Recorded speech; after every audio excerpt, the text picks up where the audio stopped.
Thanks for listening to In the Know, the First Baptist Garner podcast where we dive into engaging conversations about theology, church life, living on purpose, and following Jesus.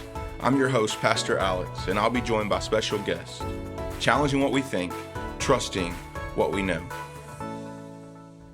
Hey, church family, welcome back to another episode of the In the Know podcast. Today, I'm joined by Dr. Merrie Johnson, a ministry strategist for North Carolina Baptist for student ministry and the director of Be Do Tell. And she's going to tell us a little bit about how we can be praying for what's going on down here at Caswell this summer.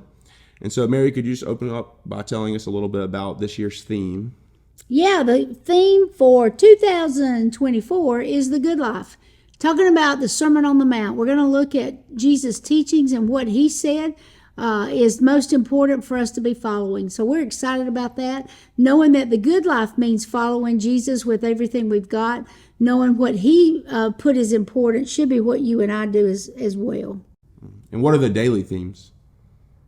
The first day we're going to be looking at the heart of sin, knowing that all of us are sinners, and in order for us to be forgiven and be in God's presence, we have to ask for that. We have to live a life that is focused on him.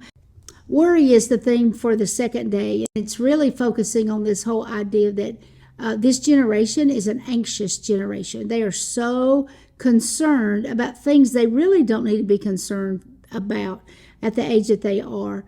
But they get so caught up that there's not a constant in their life, and yet there is if they have a relationship with Jesus Christ, and their trust should be in that. You know, our purpose is to know God and make him known.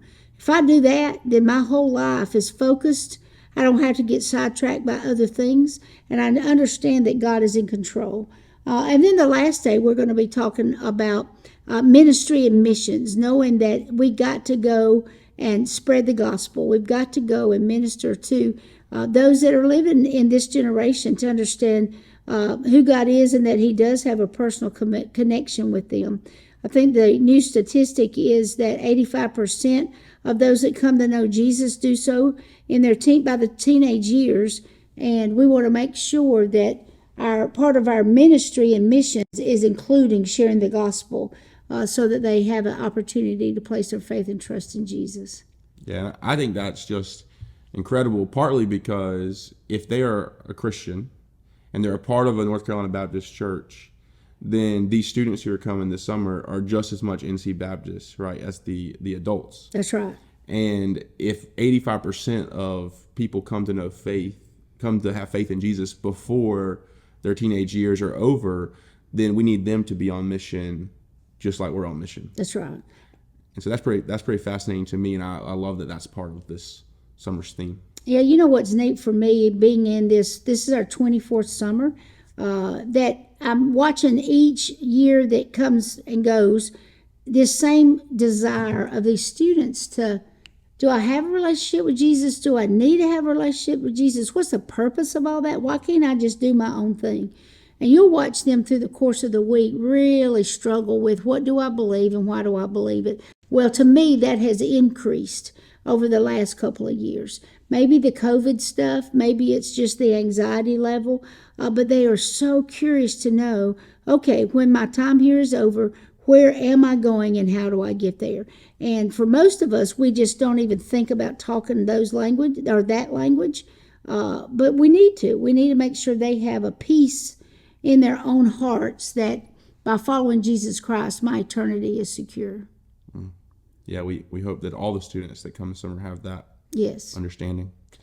Lastly, I just want to wrap up by seeing how we as a church can pray for you, another one of the members of this church, but also the staff and the students coming this summer. Yeah, I think the biggest thing is just praying for the gospel to be clearly proclaimed and that those that are here hear it.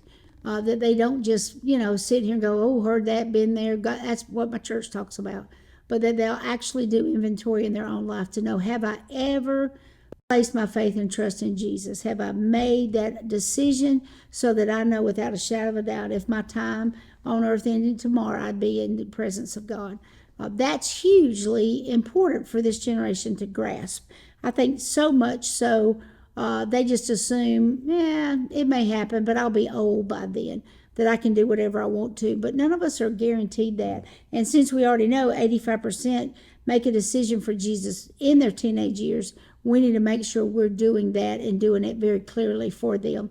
I loved last summer listening to the questions that they had. Not just, hey, this is fun, but hey, I got a question. I really want to understand, what does the Bible really talk about? How do I know Jesus is the only way? Somebody tell me. And hopefully our churches are going to wake up and realize that. But that's a big challenge for all adults that are leading in our churches. Do they even know the gospel? Do they know how to express that if somebody asks? Do they know the scriptures? That I understand that my need for Christ is huge.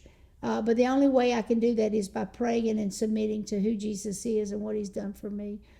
So it's kind of exciting to see. So with the adults that are coming, they will be leading their own church youth groups in Bible study.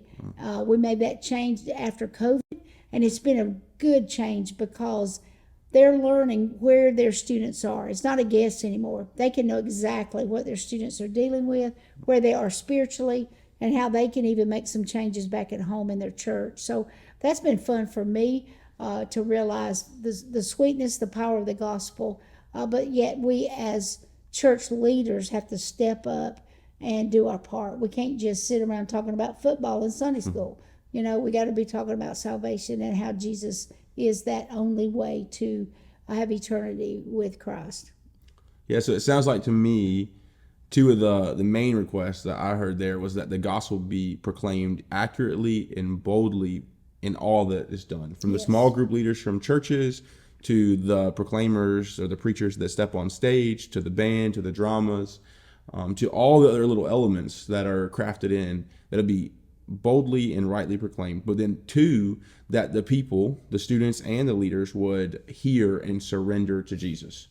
Either surrender things they're holding on to or surrender their life for the first time, but that they would leave here wanting to live more for Jesus than they were when they showed up.